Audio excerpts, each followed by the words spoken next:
ऐसा ले जा कर के बांधे, रस्सी से बहुत देर तक के रखे उनने। और ऐसा जब चक्कर आने लगा मेरे को, ऐसा चक्कर आने लगा, आखिर में नहीं छोड़े, छोड़ दो सर। तो उन्होंने बोले कि तू कबूल कर ले कि तुम नहीं मारे हो, साइकिल कहाँ रखे हो बताओ, ऐसा बोल रहे थे सर। पुलिस का काम सुरक्षा देना है, लेकिन बालाघाट के तिरोड़ी थाना क्षेत्र से एक ऐसा मामला सामने आया है जिसने पुलिस की कार्यप्रणाली पर गंभीर सवाल खड़े कर दिए हैं। थाना क्षेत्र के बोलडोंगरी से लापता एक व्यक्ति की तलाश करने के बजाय पुलिस पर ही उसके बेटों और भांजे को बेरहमी से पीटने का गंभीर आरोप लगा है। आदिवासी समाज में इस घटना के बाद भारी आक्रोश है और पीड़ित अब न्याय की गुहार लेकर दर दर भटक रहे हैं। वही पुलिस है कि इन आरोपों को सिरे से खारिज कर रही है।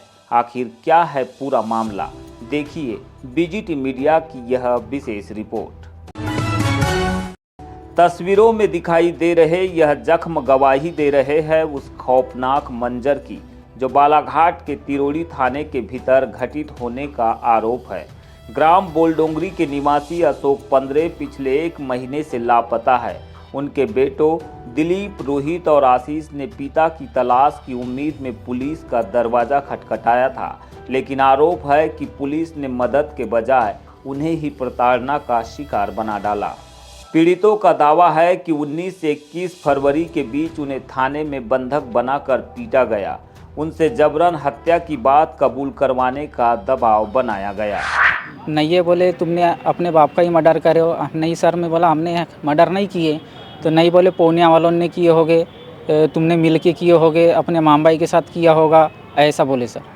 फिर आपने क्या किया? फिर मैंने भाई लोगों को फ़ोन लगाया और 17 तारीख वो आए फिर, और दूसरे दिन 17 तारीख को हम रिपोर्ट डालने गए गुमशुदा की। फिर क्या हुआ कि वो हमारे कोई छोड़े ही नहीं, कि हमारे कोई मार झोड़ करने लगे कि तुम नहीं किए हो, कबूल करो, ऐसा। जैसे रिपोर्ट लिखे वही डेक्टोमी आ गई पुलिस, तुरंत घर गए। पहले सबसे पहले कपड़े वपड़े चेक किया उनने और बोले अब बैठे रहो आप। तो जब तक शाम तक के तो बैठा ला रखे थे अपने को 17 को, और फिर छोड़ दिया फिर उन्हें रात में 10 बजे। अब बोले जाओ बोले। फिर 18 को फिर बुलाए, फिर मोबाइल रखे हमारा।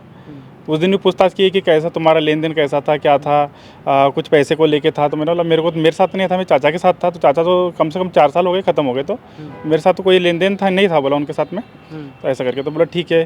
फिर बोले 19 को आ जाना बोले मोबाइल के लिए।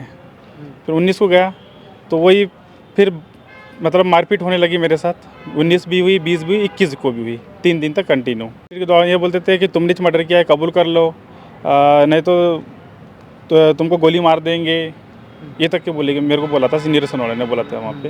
नहीं तो बोले कि मामा जी है क्या नहीं, कंफर्म है कि नहीं तुमको, कि तुमने पैरे में घुस दिए हो, ऐसा तक के उन्हें बोला था मुझे।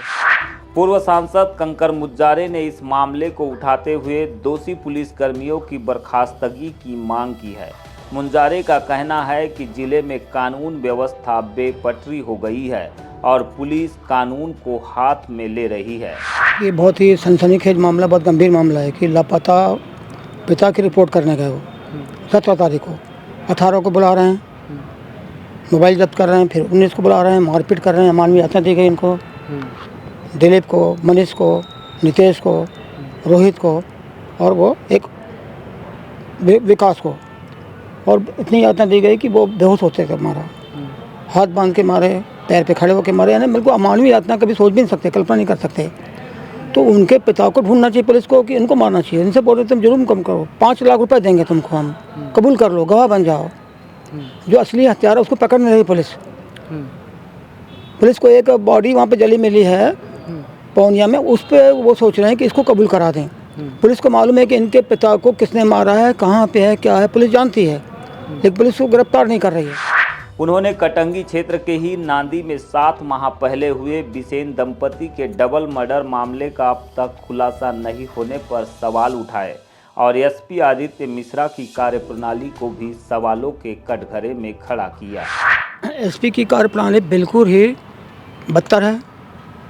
पुलिस प्रशासन बिल्कुल निकम्मा हो गया है। इनको मारपीट किया थाने बंद करके, उनके खिलाफ FIR दर्ज करें, उनको निलंबित करें, उनको वहाँ से हटाएं और उनके पिता का पता लगाएं, अपराधी को ढूंढें, जो पहले के ढेर में जिसको जलाएगा उसको पता लगा, इनके पिता को भी पता लगा, नांदी जो गाँव है उसके अपराधी को भी पकड़े हैं। लगातार अपराध हो रहा है, मगर पुलिस का प्रशासन पूरा जो है, आदित्य मिश्रा एसपी जो है होली के दिन जो है वो गाना गा रहा है, नाच रहा है। किस खुशी में नाच रहा है गाना गा के भाई?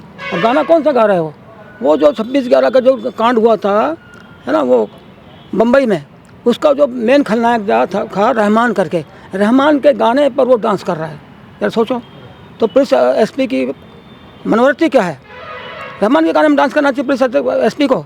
अभी आशीष मिश्रा की गोली मार के हत्या हुई है उसका शौक नहीं है उनको।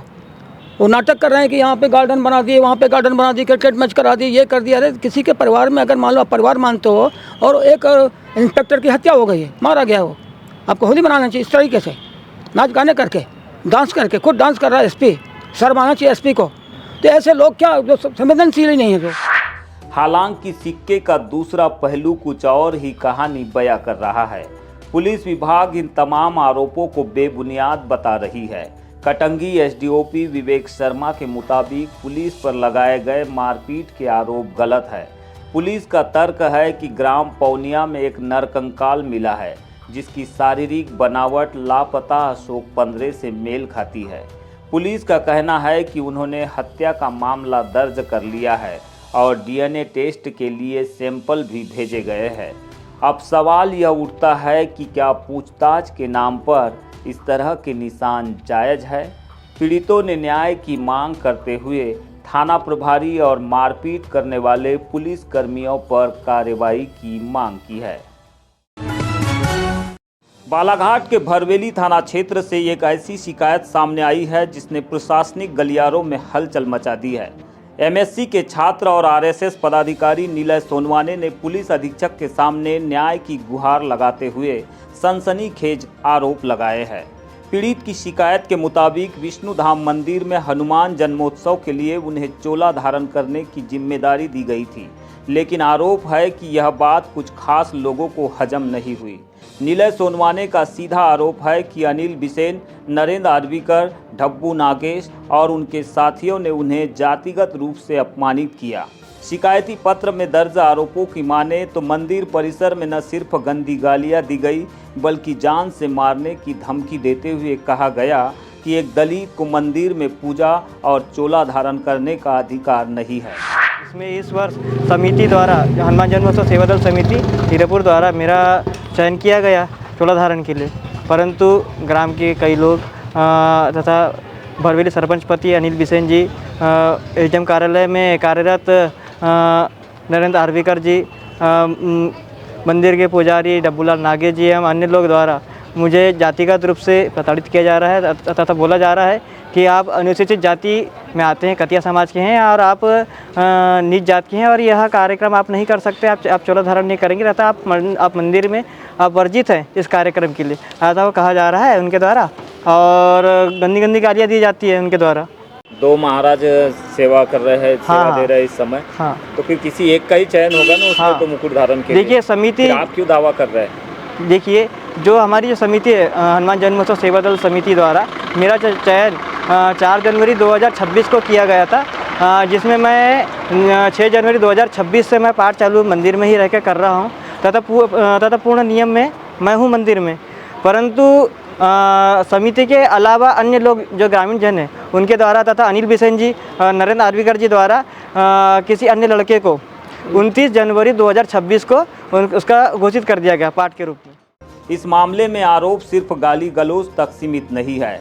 शिकायत में एक सरपंच पति और एसडीएम कार्यालय में कार्यरत कर्मचारी की भूमिका पर भी गंभीर सवाल उठाए गए हैं।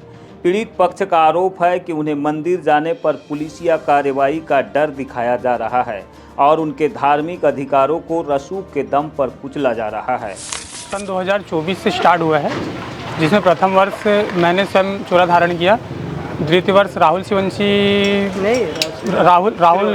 सिल्लारे जी द्वारा वो किया गया। तो राहुल सिल्लारे जी के समय में हमने सानी शिवंशी जी को पाठ करने का मौका दिया था, लेकिन उसने किसी कारणवश पारिवारिक मतभेद के चलते उसने मना कर दिया।